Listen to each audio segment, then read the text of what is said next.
नमस्कार, मैं नियाज खान और आप देख रहे हैं एनएमएफ न्यूज। महाराष्ट्र की राजनीति किसी पहेली से कम नहीं है। दिखता कुछ है और अंदर खाने खिचड़ी कुछ और पक रही होती है। एक तरफ शिंदे गुट और बीजेपी है तो दूसरी तरफ उद्धव ठाकरे और महाविकास आघाड़ी। हालांकि फिलहाल महाराष्ट्र की राजनीति में एक सत्ता पक्ष और दूसरा विपक्ष दिखता है, लेकिन अंदर खाने ही सब एक दूसरे को ओवरटेक करने की कोशिश करते रहते हैं। आपको जून 2022 का साल याद होगा। एकनाथ शिंदे ने शिवसेना के 15 विधायकों के साथ तत्कालीन मुख्यमंत्री उद्धव ठाकरे के खिलाफ बगावत कर दी थी। शिंदे 16 विधायकों के साथ पहले सूरत और फिर गुवाहाटी में जाकर ठहरे थे और वहीं से सारी राजनीतिक दांव पे चल रहे थे। मजबूरन उद्धव ठाकरे को अपने पद से इस्तीफा देना पड़ा और बीजेपी के साथ मिलकर शिंदे ने सरकार बना ली और इस सब में राज्यपाल की भूमिका भी काफी अहम रही। गवर्नर ने शिंदे बीजेपी गठबंधन सरकार को मान्यता देकर शपथ दिला दी थी। वहीं दूसरी तरफ उद्धव गुट ने एकनाथ शिंदे और उनके 15 विधायकों को अयोग्य करार देने के लिए सुप्रीम कोर्ट में याचिका दायर की थी। वहीं अब इस पूरे मामले में सुप्रीम कोर्ट ने ऐतिहासिक टिप्पणी की है। हालांकि इस पूरे मामले को उच्च बेंच के पास भेज दिया गया है, वहीं इस पर फैसला सुनाएगी। लेकिन फिलहाल सुप्रीम कोर्ट की टिप्पणी से उद्धव गुट को राहत मिली है। लेकिन सुप्रीम कोर्ट ने आज महाराष्ट्र मामले पर अहम फैसला सुनाते हुए राज्यपाल, स्पीकर और व्हिप के फैसले को गलत ठहरा दिया है और सुप्रीम कोर्ट के चीफ जस्टिस चंद्रचूड़ ने कह दिया कि अगर उद्धव इस्तीफा नहीं देते तो उनको राहत मिल सकती थी।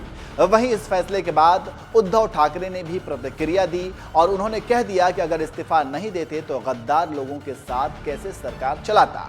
जिन लोगों को मेरे पिताजी पार्टी ने सब कुछ दिया और ऐसे गद्दार लोग मेरे खिलाफ अविश्वास ले आए, कैसे विश्वास करूं। मैं मानता हूं, देखो इसके जिस नजरिया से आप देखते हो, ठीक है, कानूनी तौर पर मैंने इस्तीफा दिया, शायद गलत हो सकता है, लेकिन नैतिकता अगर देखे तो जिन लोगों को मेरे पिताजी ने, मेरे पार्टी ने सब कुछ दिया, वो लोग उठकर मेरे ऊपर उंगलियां उठाए तो उनके लिए मैं मेरा विश्वास या अविश्वास क्यों जताने की कोशिश करूं। तो ऐसे लोगों को अधिकार ही नहीं है मुझे सवाल पूछने का।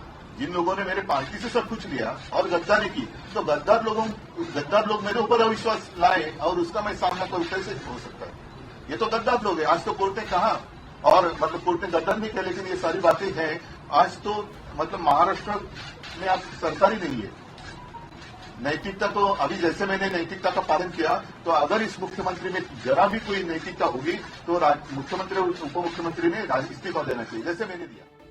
आपको बता दें कि बिहार के मुख्यमंत्री नीतीश कुमार भी महाराष्ट्र पहुंचे हुए थे। उनके साथ ही आयोजित प्रेस कॉन्फ्रेंस को संबोधित करते हुए उद्धव ने शिंदे गुट पर हमला किया। उन्होंने शिवसेना पार्टी के एकाधिकार पर भी कहा। लोकतंत्र की हत्या करने के विरोध में जो है उनके खिलाफ सभी लोग एक साथ आ रहे हैं और इसी के तहत आज नीतीश और तेजस्वी यहां आए हैं।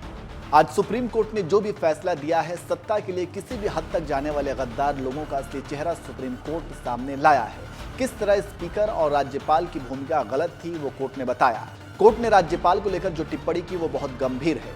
राज्यपाल को असेंबली का सेशन बुलाने का अधिकार नहीं था, ये कोर्ट ने कहा है। ये भी साफ हो गया है कि असली शिवसेना मेरी ही रहेगी। इसके अलावा नीतीश कुमार ने प्रेस कॉन्फ्रेंस में क्या कुछ कहा, आइए आपको सुनाते हैं। आए हुए हैं उसका मकसद उन्होंने बता दिया। हम लोग चाहते हैं कि पूरे देश में अधिक से अधिक पार्टियां एकजुट हों और मिलकर के हम लोग लड़ेंगे। तो आज जो केंद्र में है वो पूरे देश के लिए कोई काम नहीं कर रहे हैं और समझ लीजिए इतिहास बदल रहा है। इसलिए इन सब चीजों को देखते हुए अपने देश के हित में और आजादी की लड़ाई हुई और किस तरह से देश आजाद हुआ है और कितना ज्यादा काम होता रहा है पहले से, काम तो करते नहीं। अब आप सब लोग मीडिया के साथी, हम आपका नमन करते हैं, आपके हम खिलाफ नहीं कुछ बोल सकते, लेकिन हम जानते हैं ना कि आप लोगों के ऊपर भी किस तरह से किया है कब्जा। कि कोई बात तो थोड़ा बहुत आप कह दीजिएगा, लेकिन ज्यादातर वो लोग अपनी तरफ से प्रचार करवा रहे हैं। काम क्या कर रहे हैं देश में बताइए? कहीं कोई काम हो रहा? और अलग अलग राज्यों में दूसरे पार्टी के लोगों ने जो काम किया है उसके बारे में तो उतना चर्चा भी नहीं होता। तो इसीलिए देश के हित में जरूरी है कि भाई देश आगे बढ़े और आपस में किसी तरह का विवाद नहीं होना चाहिए। कोशिश क्या हो रही है? समाज में एक तरह का विवाद पैदा हो और ये नहीं होना चाहिए। सब में एकता, हिंदू मुस्लिम कोई भी जाति के हों, सब में कोई विवाद नहीं होना चाहिए, एकता रहनी चाहिए।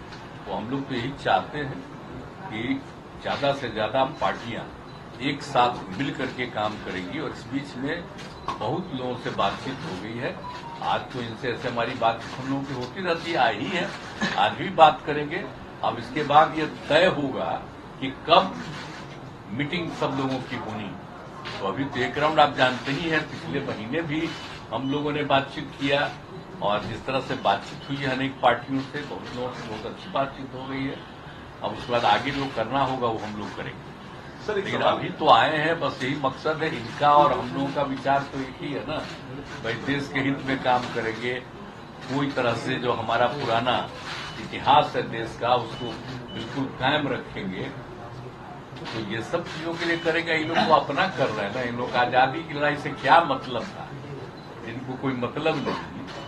अब वो सोच लीजिए कितना कोई काम हो रहा है, अपने अपने ढंग से नई नई चीजों का नामकरण कुछ भी होते रहता है। ये तो विचित्र बात है। तो इसीलिए जरूरत इस बात की है कि एकदम पूरे देश को एकजुट करना है और आगे बढ़ाना है। तो अगर सभी लोग एकजुट होकर के करेंगे और उनका जब मुकाबला होगा अगले साल के चुनाव में, लोकसभा के चुनाव में, तो खूब अच्छी तरह से सफलता इधर मिलेगी और फिर देश सही